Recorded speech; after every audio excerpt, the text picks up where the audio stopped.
हाय दोस्तों, आप सभी का फिर से बहुत बहुत स्वागत है हमारे YouTube चैनल ईवे लर्नर पर।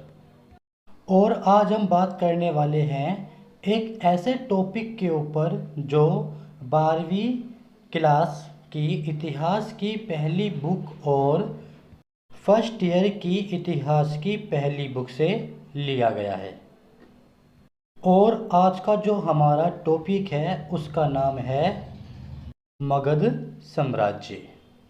जी हाँ दोस्तों, आज हम बात करने वाले हैं मगध साम्राज्य के ऊपर, जो अपने समय में 16 महाजनपदों के अंदर से सबसे ज़्यादा शक्तिशाली माना गया।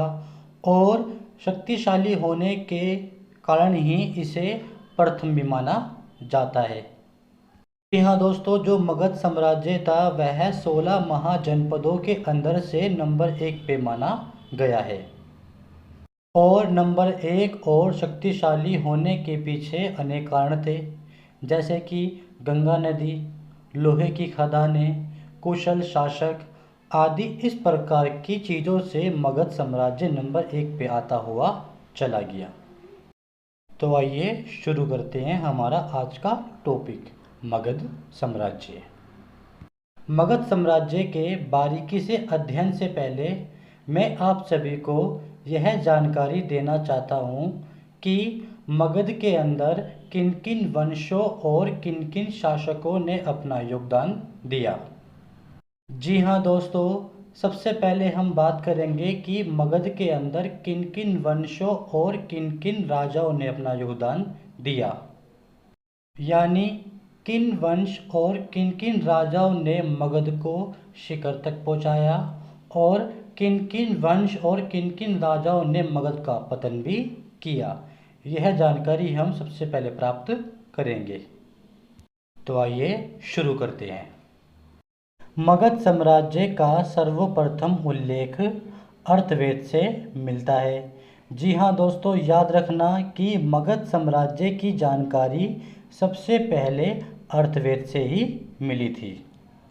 मगध साम्राज्य का सर्वप्रथम वंश विदृत को माना गया, जिनका जिक्र महाभारत और पुराणों से मिलता है। जी हाँ दोस्तों, याद रखना कि महाभारत और पुराणों से ही विदृत वंश की जानकारी प्राप्त होती है। और पुराण और महाभारत यह जानकारी देती है कि मगध साम्राज्य का जो सबसे पहला वंश था वह विदृत वंश को माना गया। और अब हम बात करेंगे मगध साम्राज्य के उन वंशों के बारे में जिनके द्वारा मगध साम्राज्य को विस्तार के अंदर लाया गया और मगध साम्राज्य को नंबर प्रथम पर भी पहुंचाया गया।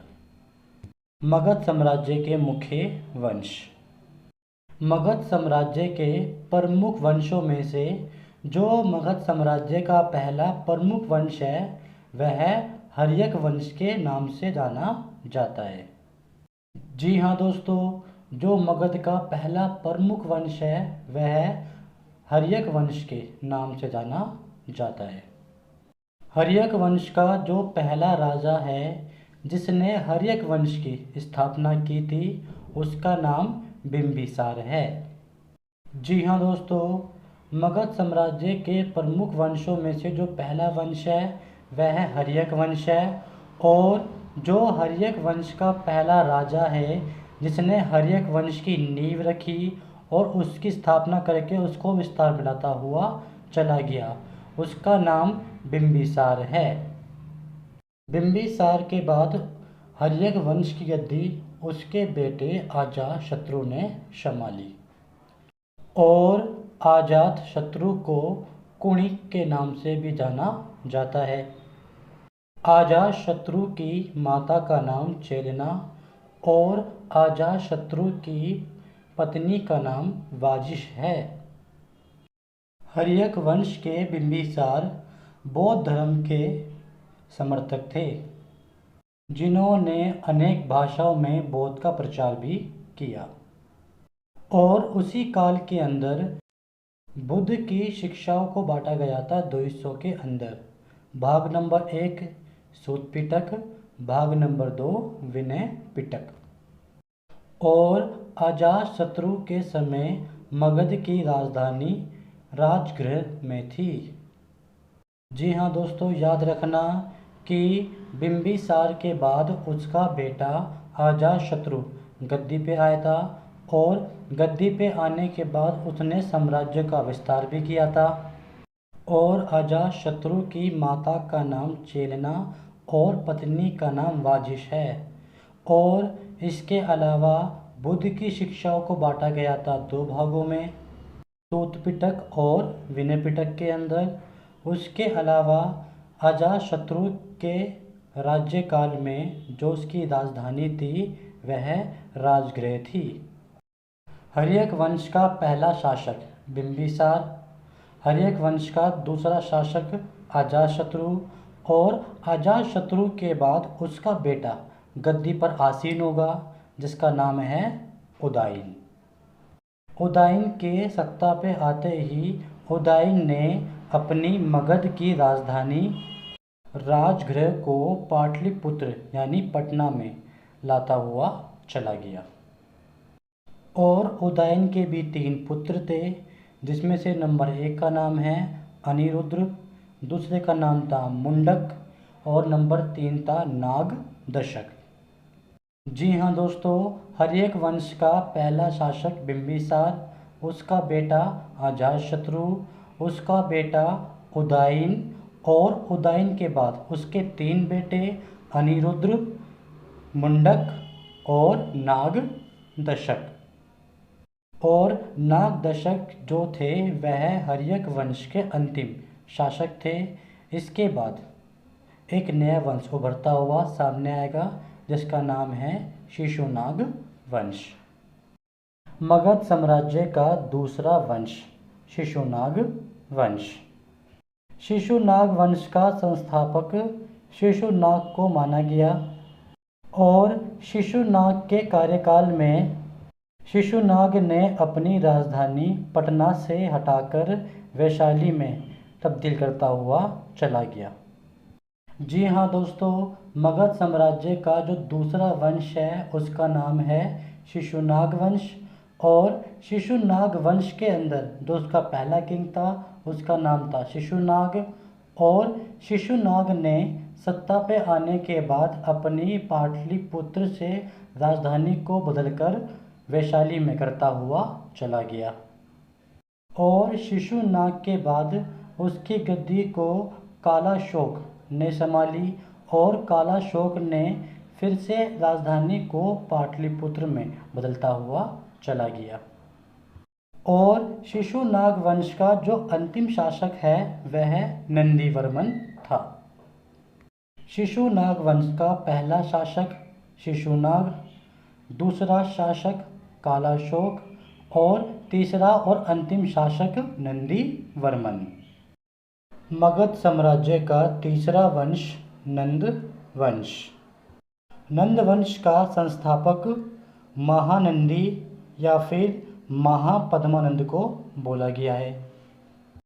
और नंद वंश के साम्राज्य के लोग महापद्मानंद को परशुराम का अवतार भी मानते थे।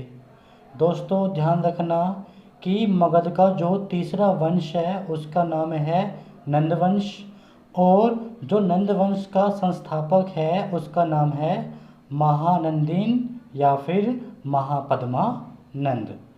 और उस समय के जो लोग थे, नंदवंश के जो साम्राज्य के लोग थे, वह लोग महापद्मानंद को परशुराम के अवतार के नाम से भी जानते थे। और नंदवंश जो था वह जैन धर्म को समर्थन दिया करता था। महापद्मानंद के 8 पुत्रों ने 100 साल तक शासन किया। जी हाँ दोस्तों, याद रखना कि जो नंदवंश के लोग थे यह जैन धर्म को समर्थन दिया करते थे। और महापद्मानंद के 8 बेटे थे और इन 8 बेटों ने 100 वर्ष तक शासन किया।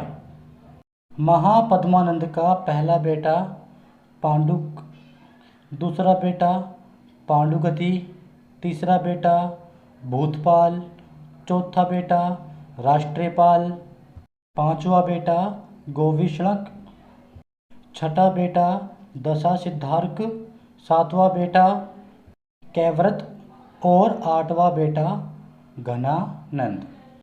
नंद वंश का अंतिम शासक घनानंद को माना जाता है, जो सिकंदर का समकालीन था। दोस्तों याद रखना कि नंद वंश का जो पहला संस्थापक है वह महापद्मानंद, और उसके बाद उसके 8 बेटों ने 100 साल तक शासन किया, और इन सभी ने जैन धर्म को समर्थन भी दिया। महापद्मानंद का पहला बेटा पांडुक, दूसरा बेटा पांडुगति, तीसरा बेटा भूतपाल, चौथा बेटा राष्ट्रपाल, पांचवा बेटा गोविष्णक, छठा बेटा दर्शसिद्धार्क, सातवां बेटा कैवरत और आठवां बेटा घनानंद। और चाणक्य की सहायता से चंद्रगुप्त मौर्य ने घनानंद की हत्या कर मगध साम्राज्य के ऊपर मौर्य साम्राज्य स्थापित करता हुआ चला गया। मगध साम्राज्य का चौथा वंश मौर्य वंश। मौर्य साम्राज्य का संस्थापक चंद्रगुप्त मौर्य को माना गया, जिन्होंने चाणक्य की सहायता के द्वारा घनानंद की हत्या कर मौर्य साम्राज्य को स्थापित किया था। और चंद्रगुप्त मौर्य के बाद उसका बेटा बिंदुसार मौर्य सत्ता पर आसीन होगा, और उसके बाद उसका बेटा सम्राट अशोक सत्ता पर आसीन होगा।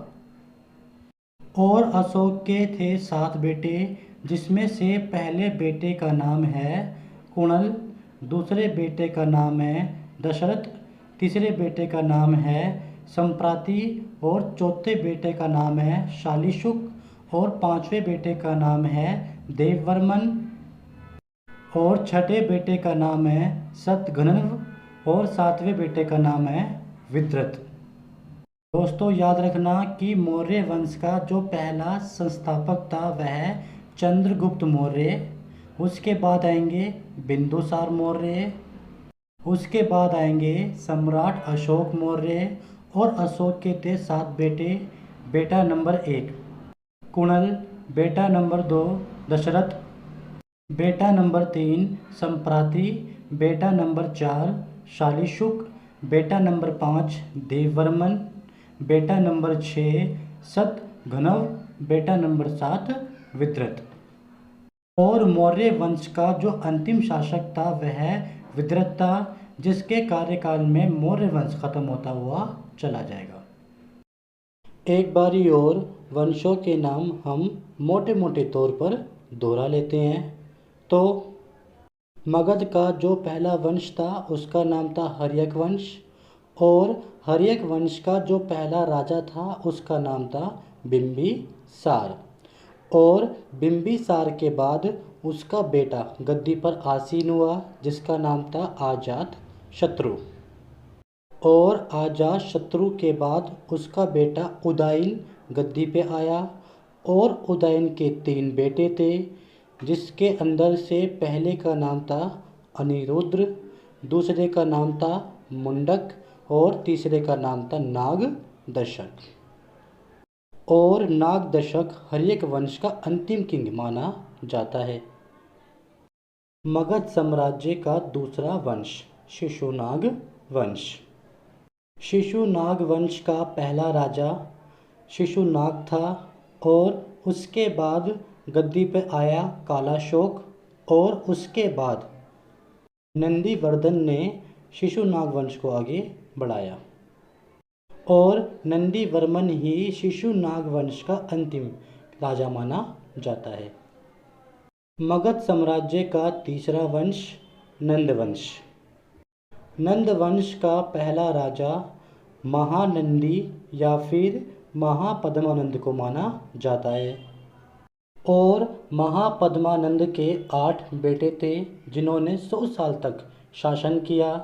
और महापद्मानंद के पहले बेटे का नाम पांडुक, दूसरे बेटे का नाम पांडुगति, तीसरे बेटे का नाम भूतपाल, चौथे बेटे का नाम राष्ट्रपाल, पांचवें बेटे का नाम गोविष्णक, छठे बेटे का नाम दशासिद्धार्थ, सातवें बेटे का नाम केवव्रत और आठवें बेटे का नाम घनानंद।